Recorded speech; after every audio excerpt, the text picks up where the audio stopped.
alam mo lang paggalang sa magulang. Alam mo, pero paano mo siya gagawin? Paano mo siya tutuparin? Diba? Ako ba'y gumagalang ba talaga sa magulang? Sa lahat ng aspeto na sinasabing paggalang?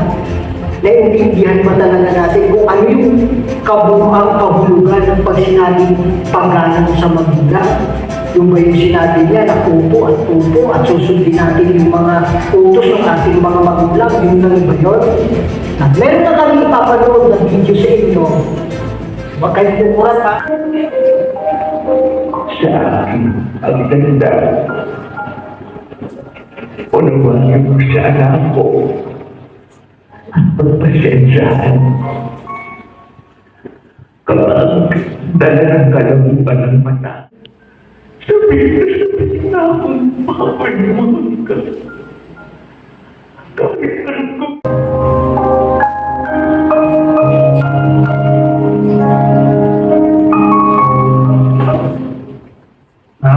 Meron lang kami itatanong ha. Doon tayo sa tanong na. Isa-isa mong tao mo rin na kung kaya mo. Sinong gumawa ng sulat? Ito, kahit siya naman sa pangalan mo.